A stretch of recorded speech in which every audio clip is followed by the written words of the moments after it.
내 이웃이 누구냐라는 말씀이죠. 율법 교사가 예수님을 찾아왔습니다. 그리고 예수님을 자기의 율법을 가지고 테스트하여 묻습니다. 25절에 어떤 율법 교사가 일어나 예수를 시험하여 이르되, 예수님은 시험의 대상이 되기가 어렵습니다. 왜냐하면 예수님은 하나님이시기 때문에 그렇죠. 하나님은 시험의 테스트의 대상이 아닌 믿음의 대상이고 경배의 대상이요, 찬양과 영광 받으실 그분이시죠. 우리는 예수님에 대한 의문을 얼른 졸업하고 끊고 결국은 믿음으로 주님을 의지할 수 있는 우리 모두가 되시게 되기를 바랍니다. 율법 교사의 예수님의 테스트는 영생의 조건이었습니다. 무엇을 하여야 영생을 얻을까요? 라고 예수님께 묻는 것이죠. 25절 하반절에 선생님, 내가 무엇을 하여야 영생을 얻으리까? 예수님에 대한 호칭이 선생님이라고 했고, 자기가 무엇을 해야 영생을 얻는지 이렇게 묻습니다. 무엇을 해야 영생을 얻을까 묻는 것은 진짜 그가 영생을 얻을 길을 찾기 위해서가 아니라 말씀드린 대로 예수님을 시험해 보려고, 테스트해 보려고, 달아보려고, 한번 검사해 보려고 했던 것이죠. 예수님은 율법 교사의 테스트에 의문에 현답을 하시죠. 예수님은 율법 교사가 예수님께 와서 묻는 것이 진짜 영생을 얻기 위해서 답을 찾기 위해서 묻는 것이 아닌 테스트임을 알고 계셨던 것이죠. 그가 율법 교사이기에 예수님은 율법에서는 영생의 조건이 무엇이냐라고 되묻습니다.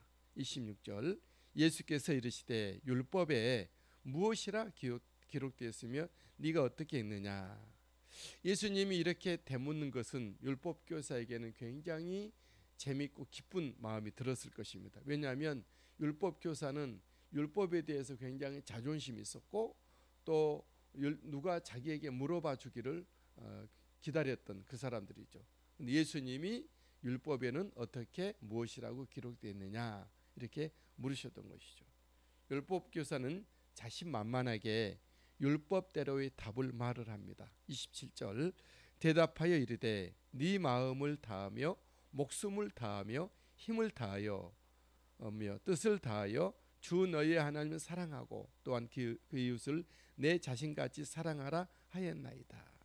율법 교사는 영생의 조건인 이 모든 율법들을 철저히 지켜야 됩니다. 이렇게 답을 하고 있어요.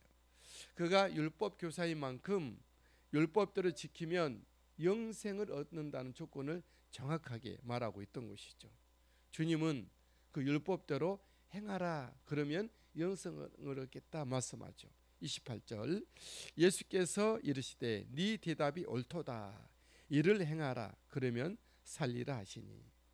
사실 율법 교사는 율법의 요구에 따라서 이웃을 사랑하고 내 몸과 같이 사랑하고 마음과 목숨을 다하여 힘을 다하여 뜻을 다하여 하나님을 사랑하는 그런 것이 영생인 줄 알고 있었어요. 하지만 그는 그렇게 지킬 수가 없었던 것이죠. 사실 영생의 조건을 알고 있었지만 영생을 이룰 만한 자기의 지키지 못한 모습을 율법교사는 알고 있었죠.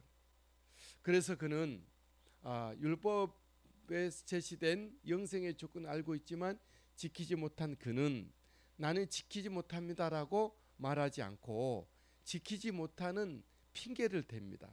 그것이 바로 이웃이 누구인지, 내가 이웃을 사랑해야 될 텐데 이웃이 누구인지를 정확히 모르겠다, 이런 대답을 하죠.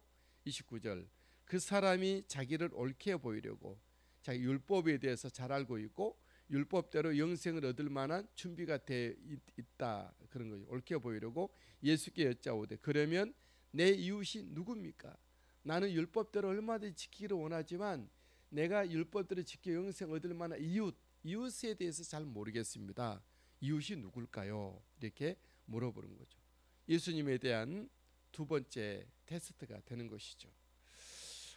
이 율법 교사는 이웃을 생각할 때 자기처럼 정말 율법에 대해서 흠이 없고 율법대로 살려고 하는 사람을 이웃이라고 생각을 하고 있었던 것이죠. 그렇지만 그렇게 말하는 그 자신조차도 율법을 지키지 못하는 어떤 죄인이었던 것이죠. 주님은 강도 만난 사람의 비유를 통하여서 이웃이 누구인지를 밝혀줍니다. 30절과 35절의 말씀인데 제가 함축하여 요약해서 말씀드리면, 한 사람이 여리고로 내려가다가 강도를 만났는데 제사장이 보고 그를 돕지 못하고 피하여 갔습니다. 레위인도 와서 보고 돕지 못하고 피하여 갔고, 사마리아 사람이, 모든 사람들이 가까이 하지 않는 지탄의 대상인 사마리아 사람이 그를 거두어 주었는데, 그를 정말 돌아올 때까지 그 사람이 일 보고 다시 올 때 부비가 더들면 주겠노라 하고 그 사람 안전하게 보호하고 맡기고 갔다. 과연 누가 서로의 이웃이 되겠느냐라고 물어봤죠.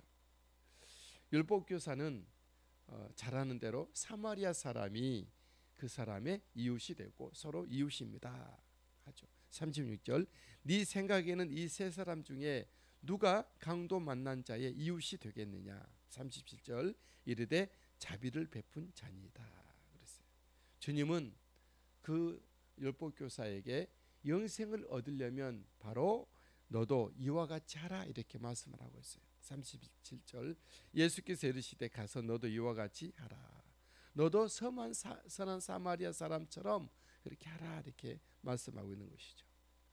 여기서 강도 만난 사람은 누굴까요?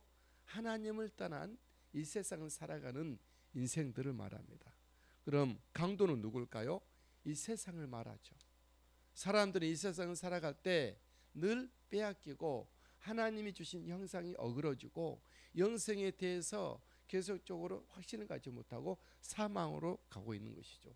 이 세상 인생살이는 강도입니다. 우리들의 모든 것을 빼앗아가고 우리를 테러를 하고 우리들을 상하게 하는 것이죠. 제사장은 누굴까요? 제사장은 율법을 의미합니다. 그리고 레위인도 마찬가지 율법의 열심을 의미합니다. 율법과 율법의 열심은 그 영혼들을 구원해내지 못합니다. 이웃을 구원해내지 못하죠. 사마리아인은 예수 그리스도를 말하죠. 사람들이 꺼려하고 의구심을 품고 있고 부정하게 여기고 있는 예수 그리스도, 그분이 사마리아 사람이, 선한 사마리아 사람이 강도 만난 사람을 데려다가 씻기고 또 거기다 싸매고 주막에 넣어서 먹을 것을 주게 하고 그리고 보호를 부탁하고 그리고 돌아올 때에 부비가 더들면 내가 갚으리다 그렇게 했던 예수님의 대속을 말씀하고 있는 것이죠. 너도 이와 같이 하라. 선한 사마리아인처럼 너도 하라. 다시 말하면 예수님처럼 하라 이런 얘기. 예수님처럼 해야 너도 영생을 얻겠다 하는 말씀이죠. 여러분, 이 말씀은 잘 숨겨져 있는 비밀이 있죠. 그렇죠? 선한 사마리아인, 우리 예수님은 우리에게 오신 선한 사마리아인이세요. 세상을 살아가는 우리들은 이리저리 당하고 이리저리 상하고 이리저리 더럽혀지고 우리는 참으로 거반 죽게 된, 세상을 살면 살수록 죽음이 가까운 저와 여러분들이에요. 강도 만난 자들이죠. 그러나 우리가 의지하고 있는 바 율법은 우리들을 보고 그냥 지나칩니다. 율법은 너무나도 고귀하고 선하지만 우리를 구원할 수가 없는 것이죠. 레위인들의 열심이 얼마나 충실했습니까? 성전에서 제사장을 도와서 나무 패고 나무를 또 떼고 그래서 재를 나르고 짐승을 잡을 때 옆에서 잡고 그런 레위인들의 역할이 있었죠. 율법의 열심이 우리를 구원하지 못한다라는 것. 또 종교가 우리를 구원하지 못한다. 선한 사마리아인, 사람들이 아껴보지 아니했던 그 예수 그리스도 그분이 오셔서 우리를 잘 씻기고 싸매고 우리를 하나님의 품 안에 품어서 다시 재림하여 오실 때에 우리가 못한 것들도 완성시켜 주실 예수 그리스도 그분이시죠. 우리가 예수 그리스도를 배우고 예수 그리스도를 닮아가고 예수님을 따라 살아가는 것이 바로 영생의 조건이 되는 것입니다. 우리가 생명을 얻고 풍성하게 얻는 것은 율법을 잘 지켜서가 아니에요. 종교적인 열정, 열심도 아닙니다. 우리들에게 생명을 주고 풍성하게 하는 것은 선한 사마리아인으로 오셨던 예수님처럼 예수님을 닮아 예수님이 그렇게 나에게 하셨던 것처럼 예수님의 심장과 하나님의 마음과 성령님의 친밀함을 가지고 이 땅에서 문영혼들을 돌보는 것입니다. 오늘도 주님의 은혜가 함께 하시게 되기를 예수님의 이름으로 축복합니다. 아버지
오셔서 우리에게 기도의 힘을 주시옵소서.